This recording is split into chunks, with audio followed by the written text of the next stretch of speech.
So I mentioned in a video like 2 days ago or something like that, that I thought the loss of Trevor Ariza for Houston was a pretty big deal.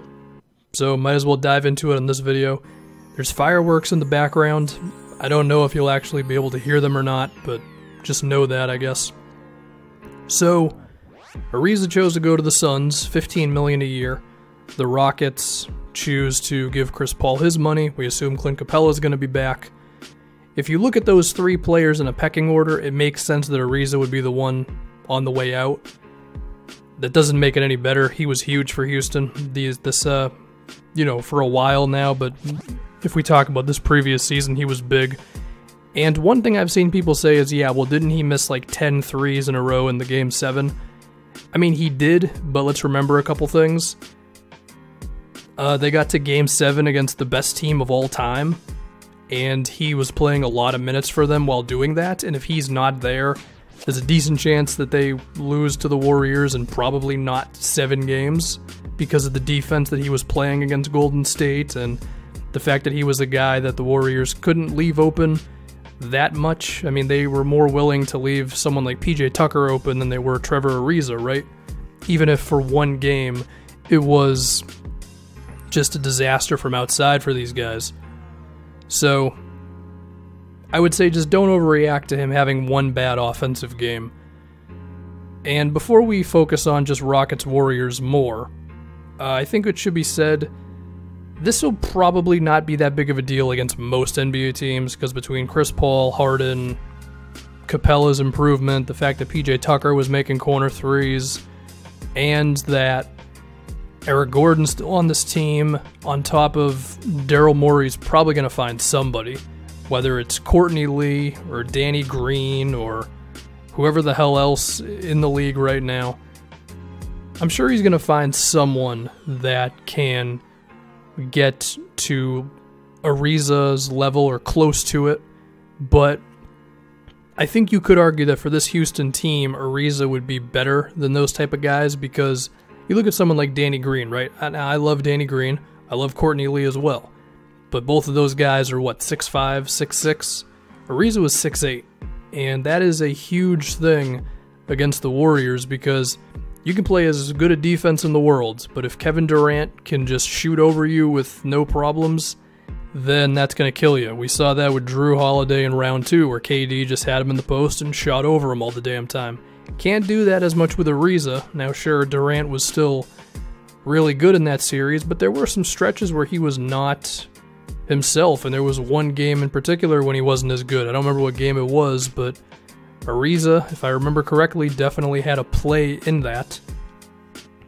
So that's a loss right there.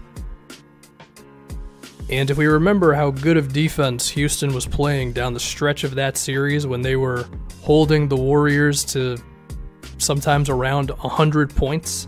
Now, it helped that they had like Kevon Looney and Jordan Bell playing a lot of minutes, but still, I mean, that Rockets team, the way that they were switching when they needed to, but also collapsing on a ball handler and then closing out effectively and just all that stuff, Ariza was a huge reason for that. And the first thing I look at now is like, who do you look for to be that guy? I mean, I know they have Gerald Green on the roster, but it's not going to happen. Just defensively, they're in different worlds. Eric Gordon is good, but I don't think he has the ability that Ariza had. PJ Tucker, I mean, he's one of the guys, but for their defense to really be special, you needed Ariza and PJ Tucker, because then that gives you just so much switchability. And Gordon's not bad, but definitely not to Ariza's level.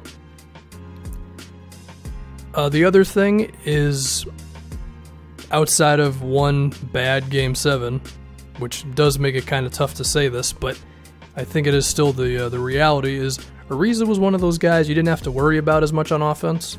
Like PJ Tucker, I feel like you still have to kind of worry about if you're the Rockets. Like there might be a game where he goes 1 for 7, Whereas with Ariza, I think it's just more consistent game to game that he's not going to do that.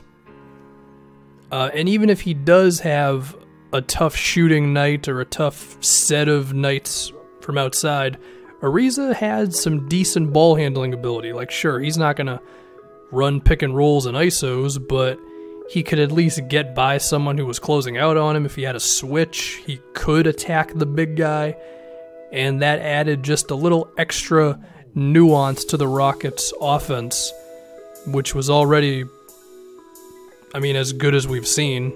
Again, pushing the Warriors to a Game 7.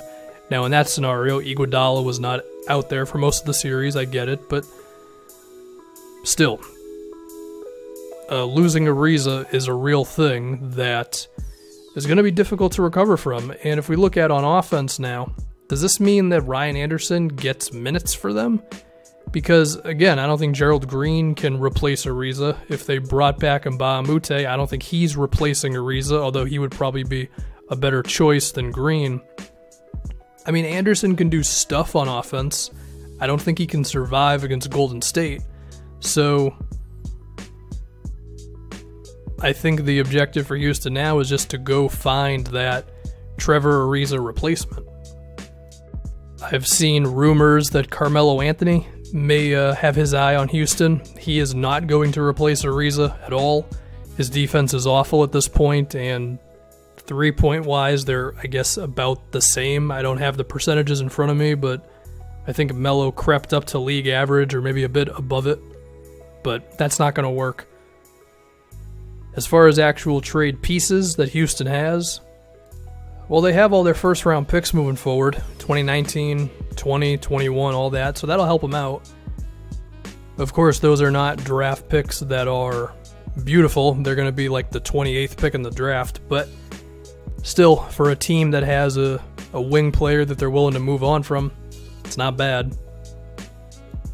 And I should mention, one reason why I said Danny Green earlier is because he's on a one-year contract. Who knows if he'll return to San Antonio. Courtney Lee, just because the Knicks are bad. If we look at other players in situations like this, I mean, Wilson Chandler is on a 1 year from Philly, or with Philly, although they just traded for him, and I think they are actually planning on using him day one. He can be a veteran who can fit into their wing thing for a year. If Tony Snell just has not figured it out at all with Milwaukee, he's definitely a guy. And he's on a multi-year deal, so you'd have to be pretty confident that you could still use him for that one. If you wanted to get creative with salary and not trade PJ Tucker, you could find a way to get Marvin Williams on the team, who has become a pretty decent 3-and-D guy the past couple of seasons. DeMarre Carroll has 1 year left on his deal with the Nets.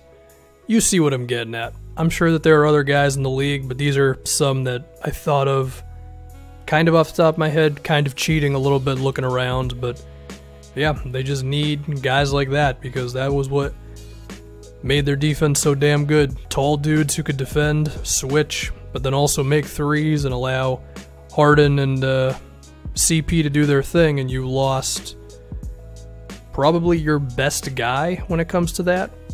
I would say, Capella, if you want to classify him as a role player, is the best role player on this team, but Ariza is definitely the next guy after that. I think even a little better than PJ Tucker. So, yeah, we'll have to see what happens, but if they don't replace Ariza, then I don't think they would have a chance against Golden State. I mean, they're not going to probably have a chance anyway, just because I just remembered that the Warriors have DeMarcus Cousins now, but maximize your opportunity, definitely. And you could argue that if Houston is able to do what they did this previous year again in terms of just a lot of shooting and all that, Boogie might not be able to survive in that series, so there's a reason to do it. So, for their sake, hopefully they get a guy. For our sake, I hope they do too, so it's more exciting before the inevitable Warriors championship. And I'm done.